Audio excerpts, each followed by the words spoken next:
Hi friends, welcome back to our channel. ಸ್ನೇಹಿತರೆ, ನಾವು ಇವತ್ತು ಪಿಂಚಣಿ ಹಣದ ಬಗ್ಗೆ ಮಾತನಾಡೋಣ. ಪಿಂಚಣಿ ಹಣ ಸುಮಾರು ಜನಕ್ಕೆ ಇನ್ನೂ ಬಂದಿಲ್ಲ.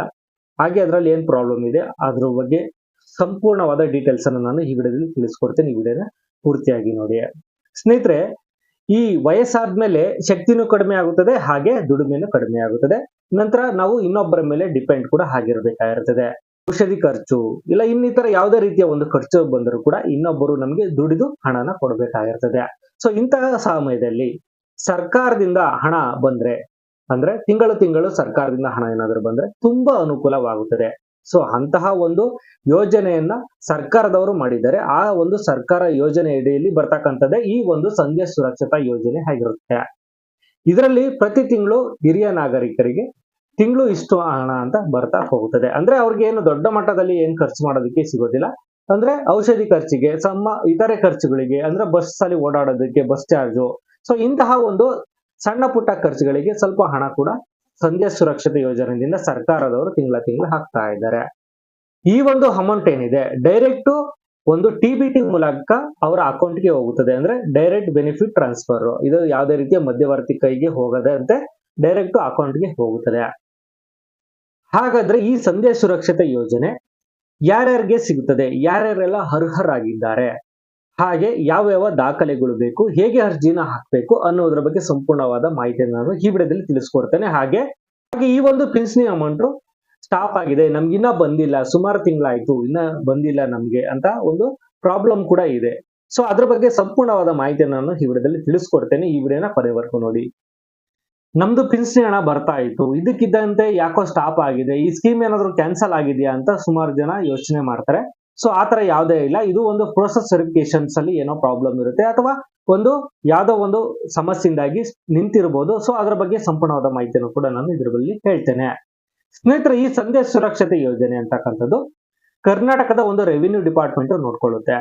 ಈ ಒಂದು ಮುಖ್ಯಮಂತ್ರಿ ಸಂಧ್ಯಾ ಸುರಕ್ಷತೆ ಯೋಜನೆ 19 ವರ್ಷದಿಂದ ಚಾಲ್ತಿಯಲ್ಲಿದೆ. ಇದು ಇವತ್ತಿನದಲ್ಲ, ಇದು 19 ವರ್ಷದಿಂದಲೂ ಚಾಲ್ತಿಯಲ್ಲಿದೆ. ಹಾಗೆ 2007 ಜುಲೈ 2ನೇ ತಾರೀಕು ಈ ಒಂದು ಸಂಧ್ಯಾ ಸುರಕ್ಷತೆ ಯೋಜನೆ ಅಂತಕ್ಕಂಥದ್ದು ಅಭಿವೃದ್ಧಿಯನ್ನ ಪಡಿಸಿದ್ರು. ಇದು ಮುಖ್ಯಮಂತ್ರಿಗಳಿಂದಲೇ ಸಂಧ್ಯಾ ಸುರಕ್ಷತೆ ಯೋಜನೆ ಬರ್ತಕ್ಕಂಥದ್ದು. ಹಾಗೆ ಈ ಒಂದು ಸಂಧ್ಯಾ ಸುರಕ್ಷತೆ ಏನಿದೆ, ಪಿಂಚಣಿ ಏನಿದೆ, ಇದು ಕರ್ನಾಟಕ ಸರ್ಕಾರ ನೋಡ್ತಕ್ಕಂಥದ್ದು. ಹಾಗೆ ರೆವಿನ್ಯೂ ಡಿಪಾರ್ಟ್ಮೆಂಟ್ ನೋಡ್ಕೊಳುತ್ತೆ. ಅಂದ್ರೆ ಕಂದಾಯ ಇಲಾಖೆ ಏನಿದೆ ಆ ಒಂದು ಡಿಪಾರ್ಟ್ಮೆಂಟ್ ನೋಡ್ಕೊಳ್ತಾ ಇದೆ.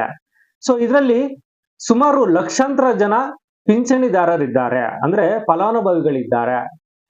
81,88,000 ಪಿಂಚಣಿದಾರರು ಅಂದ್ರೆ ಫಲಾನುಭವಿಗಳು ಇದರಲ್ಲಿ ಒಂದು ಇದ್ದಾರೆ. ಟೋಟಲ್ ಇದರಲ್ಲಿ 12 ರೀತಿಯ ಪಿಂಚಣಿಗಳು ಇದ್ದಾವೆ. ಇದು ಎಲ್ಲ ಕೂಡ ಕರ್ನಾಟಕ ಸರ್ಕಾರನೇ ನೋಡ್ತಕ್ಕಂಥದ್ದಾಗಿದೆ. ಟೋಟಲ್ ಆಗಿ 81,88,000 ಫಲಾನುಭವಿಗಳಿದ್ದಾರೆ. ಸೊ ಇದರಲ್ಲಿ 12 ಯಾವ್ಯಾವ ಪಿಂಚಣಿ ಇದಾವೆ ಅದ್ರ ಬಗ್ಗೆ ನಾನು ಡೀಟೇಲ್ಸ್ ಅನ್ನ ಕೊಡ್ತಾ ಹೋಗ್ತೇನೆ ನೋಡಿ. ಅದರಲ್ಲಿ ಮೊದಲನೇದಾಗಿ ಇಂದಿರಾ ಗಾಂಧಿ ರಾಷ್ಟ್ರೀಯ ವೃದ್ಧಾಪ್ಯ ಯೋಜನೆ, ಇನ್ನು ಎರಡನೇದಾಗಿ ವಿಧವಾ ಪಿಂಚಣಿ ಯೋಜನೆ, ಅಂದ್ರೆ ಇದು ಗಂಡ ಸತ್ತ ನಂತರ ಅವ್ರಿಗೆ ಕೊಡ್ತಕ್ಕಂಥ ಯೋಜನೆ ಇದಾಗಿರುತ್ತದೆ. ಇನ್ನು ಮೂರನೇದಾಗಿ ಅಂಗವಿಕಲ ಪಿಂಚಣಿ, ಅಂದ್ರೆ ಹ್ಯಾಂಡಿಕ್ಯಾಪ್ಸ್ ಪರ್ಸನ್ಸ್ ಯಾರಿರ್ತಾರೆ ಸೊ ಅಂತವ್ರಿಗೆ ಒಂದು ಪಿಂಚಣಿಯನ್ನ ಕೊಡ್ತಾರೆ. ಇನ್ನು ನಾಲ್ಕನೇದಾಗಿ ಬರ್ತಕ್ಕಂಥದ್ದೇ ಸಂಧ್ಯಾ ಸುರಕ್ಷತಾ ಯೋಜನೆ, ಅಂದ್ರೆ ಇದು ಹಿರಿಯ ನಾಗರಿಕರಿಗೆ ಕೊಡ್ತಕ್ಕಂಥದ್ದಾಗಿರುತ್ತದೆ. ಇದು ಮುಂಚೆ ಇಂದಿರಾ ಗಾಂಧಿ ರಾಷ್ಟ್ರೀಯ ವೃದ್ಧಾಪ್ಯ ಯೋಜನೆಯಲ್ಲಿ ಏನೇನಿತ್ತು ಸೊ ಅವ್ರಿಗೆ ಯಾರಿಗೆಲ್ಲ ಸಿಗ್ತಾ ಇಲ್ಲ, ಸೊ ಅಂತವ್ರಿಗೋಸ್ಕರ ಒಂದು ಹೊಸದಾಗಿ ಮಾಡಬೇಕು ಅಂತ ಹೇಳ್ಬಿಟ್ಟು ಸಂಧ್ಯಾ ಸುರಕ್ಷತಾ ಯೋಜನೆ ಅಂತ ಮಾಡಿದ್ರು. ಸೊ ಇದರಲ್ಲಿ ಹಿರಿಯ ನಾಗರಿಕರಿಗೆ ಹಣ ಕೂಡ ಬರ್ತಾ ಇದೆ.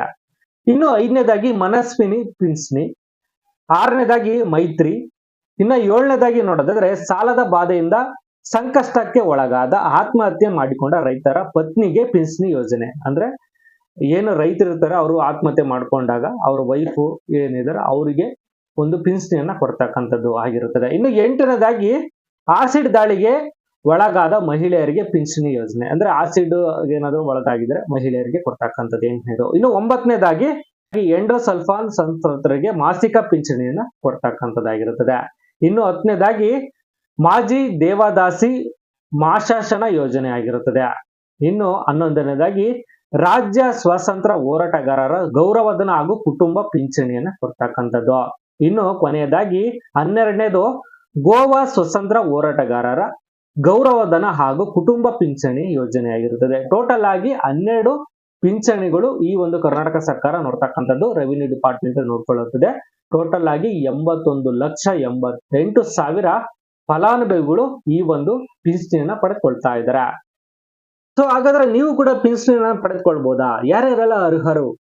ಸೊ ಏನೆಲ್ಲ ಎಲಿಜಿಬಿಲಿಟೀಸ್ ಇದೆ ಅಂತ ನೋಡೋದಾದ್ರೆ, ಮೊದಲನೇದಾಗಿ ಅರ್ಜಿದಾರರು ಕರ್ನಾಟಕದ ನಿವಾಸಿ ಆಗಿರ್ಬೇಕು, ಅಂದ್ರೆ ನೀವು ಕರ್ನಾಟಕದಲ್ಲಿ ವಾಸ ಮಾಡಿರ್ಬೇಕು ಅಂತ ಹೇಳ್ತಾರೆ. ಇನ್ನು ಎರಡನೇದಾಗಿ 65 ವರ್ಷ ಮೇಲ್ಪಟ್ಟಿರಬೇಕು. 65 ವರ್ಷ ಮೇಲ್ಪಟ್ಟಾಗಿದ್ರೆ ನೀವು ಈ ಒಂದು ಸಂದೇಶ ಸುರಕ್ಷತೆ ಯೋಜನೆಯ ಬೆನಿಫಿಟ್ ಅನ್ನ ನೀವು ತೆಗೆದುಕೊಳ್ಬಹುದಾಗಿದೆ. ಅದರಲ್ಲಿ 1,200 ರೂಪಾಯಿ ಏನೋ ಬರುತ್ತೆ, ಪ್ರತಿ ತಿಂಗಳು 1,200 ರೂಪಾಯಿ ಬರುತ್ತದೆ. 1,200 ರೂಪಾಯಿ ಬಂದ್ರು ಪರವಾಗಿಲ್ಲ, ಹೆಂಗೋ ಒಂದು ಜೀವನ ನಡೆಸ್ಕೊಂಡು ಹೋಗ್ಬೋದು, ಔಷಧಿ ಖರ್ಚಿಗೆ ಅಥವಾ ಸಣ್ಣ ಪುಟ್ಟ ಇತರೆ ಖರ್ಚುಗಳಿಗೆ ಉಪಯೋಗವಾಗುತ್ತದೆ. ಇನ್ನು ಮೂರನೇದಾಗಿ ಕುಟುಂಬದ ವಾರ್ಷಿಕ ಆದಾಯ ಸರ್ಕಾರ ನಿಗದಿಪಡಿಸಿರುತ್ತಲ್ಲ, ಸೊ ಅದರಿಂದ ಲಿಮಿಟ್ ಅಲ್ಲಿ ಒಳಗಿರಬೇಕು. ಒಂದು 35-30 ಸಮಥಿಂಗ್ ಏನೋ ಇರುತ್ತೆ ವಾರ್ಷಿಕ ಆದಾಯ, ಅದಕ್ಕಿಂತ ಮೀರಿರಬಾರ್ದು. ಅದಕ್ಕೇನಾದ್ರೂ ಮೀರಿದ್ರೆ ನಿಮ್ಗೆ ಎಲಿಜಿಬಿಲಿಟಿ ಇರೋದಿಲ್ಲ, ಅದ್ರ ಒಳಗಡೆ ಇರ್ಬೇಕು. ಅದು ಸರ್ಕಾರದಿಂದ ಅದು ಮಾಡಿಸ್ಕೊಡ್ತಾರೆ, ಅದನ್ನ ನೀವು ನೋಡ್ಕೋಬೇಕು. ಅದು ಪ್ರತಿ ವರ್ಷ ಇಲ್ಲ 5 ವರ್ಷಕ್ಕೊಂದ್ಸರಿ ಚೇಂಜ್ ಆಗ್ತಾ ಇರುತ್ತೆ, ಸೊ ನೋಡ್ಕೊಳ್ಬೇಕು. ಇನ್ನು ನಾಲ್ಕನೇದಾಗಿ ನೋಡಿದ್ರೆ, ಕರ್ನಾಟಕದ ಯಾವುದೇ ರೀತಿಯ ಸಾಮಾಜಿಕ ಪಿಂಚಣಿಯನ್ನ ಪಡೆಯುತ್ತಿರಬಾರದು.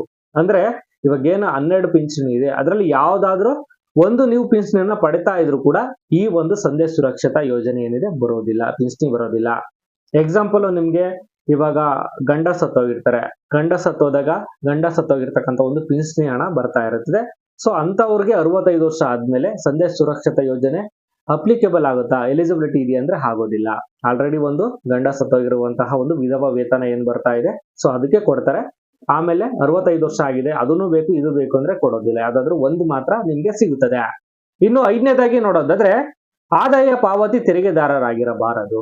ಅಂದ್ರೆ ನೀವು ಆದಾಯ ತೆರಿಗೆ ಏನಾದ್ರು ಕಟ್ತಾ ಇದ್ರೆ, ಇನ್ಕಮ್ ಟ್ಯಾಕ್ಸ್ ಅನ್ನ ಕಟ್ತಾ ಇದ್ರೆ ಅಂದ್ರೆ ಅಂತವ್ರಿಗೆ ಸಿಗೋದಿಲ್ಲ, ಯಾಕಂದ್ರೆ ನಿಮ್ದು ಆದಾಯ ಜಾಸ್ತಿ ಇರುತ್ತೆ ಅಂತ ಅವರು ಕನ್ಸಿಡರ್ ಮಾಡ್ಕೊಂತಾರೆ. ಇನ್ನು ಆರನೇದಾಗಿ ನೋಡಿದ್ರೆ, ಸರ್ಕಾರಿ ನೌಕರರಾಗಿ ನಿವೃತ್ತಿ ವೇತನ ಪಡೆಯುತ್ತಿದ್ದರೆ ಅನರ್ಹರು. ಅಂದ್ರೆ ನೀವೇನಾದ್ರೂ ಗೌರ್ಮೆಂಟ್ ಎಂಪ್ಲಾಯ್ ಆಗಿ ನಿಮ್ಗೆ ಪಿಂಚಣಿ ಹಣ ಕೊಡ್ತಾರಲ್ಲ, ಈ ಪೆನ್ಷನ್ ಏನ್ ಹಣ ಪಡೆದುಕೊಳ್ತಾ ಇರ್ತಾರ, ಸೊ ಅಂತವ್ರು ಏನಾದ್ರು ಇದ್ರೆ ಅವ್ರಿಗೆ ಸಿಗೋದಿಲ್ಲ ಈ ಒಂದು ಸಂದೇಶ ಸುರಕ್ಷತಾ ಯೋಜನೆ ಅಂತಕ್ಕಂಥದ್ದು. ಸೊ ಸ್ನೇಹಿತರೆ, ಇದಿಷ್ಟು ಪಿಂಚಣಿಯ ಎಲಿಜಿಬಿಲಿಟೀಸ್ ಆಯ್ತು. ಇವಾಗ ಈ ಒಂದು ಪಿಂಚಣಿಯಲ್ಲಿ ಎಷ್ಟು ಅಮೌಂಟ್ ಅನ್ನ ಕೊಡ್ತಾರೆ ಅಂತ ನೋಡಿದ್ರೆ, 1,500 ರೂಪಾಯಿ ನಿಮ್ಗೆ ಪ್ರತಿ ತಿಂಗಳು ಪಿಂಚಣಿ ಹಣವನ್ನ ಕೊಡ್ತಾರೆ. ಸ್ನೇಹಿತರೆ, ಈ ಒಂದು ಅಮೌಂಟ್ ಏನಿದೆ DBT ಅಂದ್ರೆ ಡೈರೆಕ್ಟ್ ಬೆನಿಫಿಟ್ ಟ್ರಾನ್ಸ್ಫರ್ ಏನಿದೆ, ಡೈರೆಕ್ಟ್ ಆಗಿ ಬರುತ್ತೆ ನಿಮ್ಮ ಅಕೌಂಟ್ಗೆ. ಆಧಾರ್ ಕಾರ್ಡು ಮತ್ತೆ PAN card, mobile number link ಆಗಿರುತ್ತಲ್ಲ ಬ್ಯಾಂಕ್ ಅಕೌಂಟ್ಗೆ, ಸೊ ಅಂತಹ ಒಂದು ಅಕೌಂಟ್ಗೆ ನಿಮ್ದು ಹಣ ಹೋಗುತ್ತದೆ. ಇದರಲ್ಲಿ ಯಾವುದೇ ರೀತಿಯ ಮಧ್ಯವರ್ತಿಗಳು ಇರೋದಿಲ್ಲ, ಅಥವಾ ಕಚೇರಿಯಿಂದ ಕಚೇರಿಗೆ ಅಲ್ದಾಡಬೇಕು ಅಂತ ಅವಶ್ಯಕತೆ ಏನಿಲ್ಲ, ನಿಮ್ಮ ಒಂದು ಅಕೌಂಟ್ಗೆ ಡೈರೆಕ್ಟ್ ಆಗಿ ಬೀಳುತ್ತದೆ.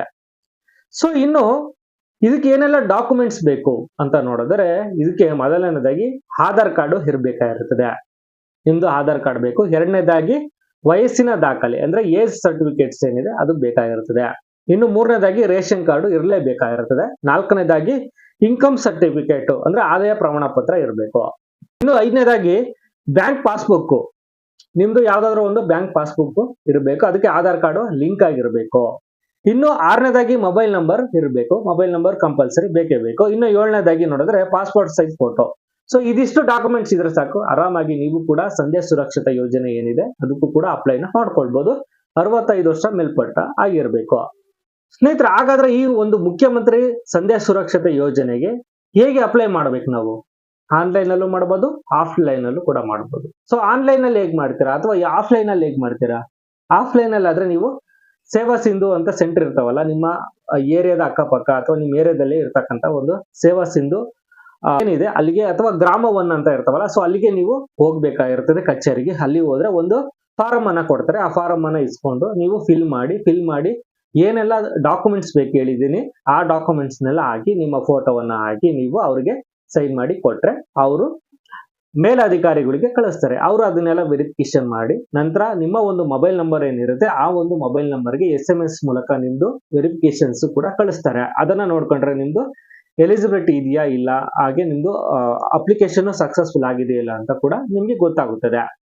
ಇನ್ನು ನೀವೇನಾದ್ರೂ ಆನ್ಲೈನ್ ಅಲ್ಲಿ ಮಾಡ್ತೀನಿ ಅಂತ ಅಂದ್ರೆ ಅದರಲ್ಲೂ ಸೇಮ್ ನೀವು ಸೇವಾ ಸಿಂಧು ಬೆಂಗಳೂರು ಅಲ್ಲಿ ಹೋಗಿ ನೀವು ಆನ್ಲೈನ್ ಮೂಲಕ ಕೂಡ ಅಪ್ಲೈನ ಮಾಡ್ಕೊಳ್ಬಹುದು, ಅಥವಾ ನಿಮ್ಮ ಮೊಬೈಲ್ ಅಲ್ಲೂ ಕೂಡ ನೀವು ಮಾಡ್ಕೊಳ್ಬಹುದು. ಅದರಲ್ಲಿ ಸೇವಾ ಸಿಂಧು ಅಲ್ಲಿ ಸಂದೇಶ ಸುರಕ್ಷತೆ ಯೋಜನೆಯ ಒಂದು ವೆಬ್ಸೈಟ್ ಏನಿದೆ ಅದರಲ್ಲಿ ನೀವು ಹೋಗ್ಬೇಕಾಗಿರುತ್ತದೆ. ಅದರಲ್ಲಿ ಆಧಾರ್ ನಂಬರು, ಫೋನ್ ನಂಬರು ಎಲ್ಲ ನೀವು ಹಾಕಿ ನೀವು ಅಪ್ಲಿಕೇಶನ್ ಅನ್ನು ಆನ್ಲೈನ್ ನಲ್ಲಿ ಫಿಲ್ ಮಾಡಬೇಕು. ಫಿಲ್ ಮಾಡಿದ ನಂತರ ಒಂದು OTP ಬರುತ್ತದೆ. ಆ OTP ನ ಎಂಟರ್ ಮಾಡಿ ಲಾಗಿನ್ ಅನ್ನ ಹಾಕಬೇಕು. ಲಾಗಿನ್ ಆದ ನಂತರ ನಿಮ್ಮ ಡಾಕ್ಯುಮೆಂಟ್ಸ್ ಎಲ್ಲನ ಅದರಲ್ಲಿ ಅಪ್ಲೋಡ್ ಅನ್ನ ಮಾಡಬೇಕು. ಅದರಲ್ಲಿ ಇಷ್ಟು KB ಅಂತ ಇರುತ್ತದೆ. ಅಂದ್ರೆ ಡಾಕ್ಯುಮೆಂಟ್ಸ್ ಎಷ್ಟು ಸೈಜ್ ಅಲ್ಲಿ ಇರಬೇಕು, ಹಾಗೆ ಎಷ್ಟು ಕ್ವಾಲಿಟಿಯಲ್ಲಿ ಇರಬೇಕು, ಆ ಒಂದು ಕ್ವಾಲಿಟಿಯಲ್ಲಿ ಹಾಕಿ ನೀವು ಅಪ್ಲೋಡ್ ಅನ್ನ ಮಾಡಿದ್ರೆ ನಂತರ ನಿಮ್ಗೆ SMS ಮೂಲಕ ನಿಮ್ಗೆ ಅದರ ಒಂದು ಕನ್ಫರ್ಮೇಶನ್ ಬರುತ್ತದೆ. ಅಥವಾ ನಿಮ್ಗೆ ಒಂದು ಮೊಬೈಲ್ಗೆ ಡೈರೆಕ್ಟ್ ಆಗಿ ಅಪ್ಲಿಕೇಶನ್ ರೆಫರೆನ್ಸರ್ ಅಂತ ಒಂದು ಐಡಿ ಬರುತ್ತೆ. ಆ ಐಡಿಯನ್ನ ನೀವು ತೆಗೆದುಕೊಂಡು ನೀವು ನಿಮ್ಮ ಫಾರಂ ಸ್ಟೇಟಸ್ ಏನಿದೆ, ಏನೆಲ್ಲ ಒಂದು ಪ್ರೋಸೆಸ್ ಆಗ್ತಾ ಇದೆ ಅಂತಕ್ಕಂಥದ್ದು ಕೂಡ ನೀವು ಸ್ಟೇಟಸ್ ಅನ್ನ ನೀವು ಮೊಬೈಲ್ ಮೂಲಕನೇ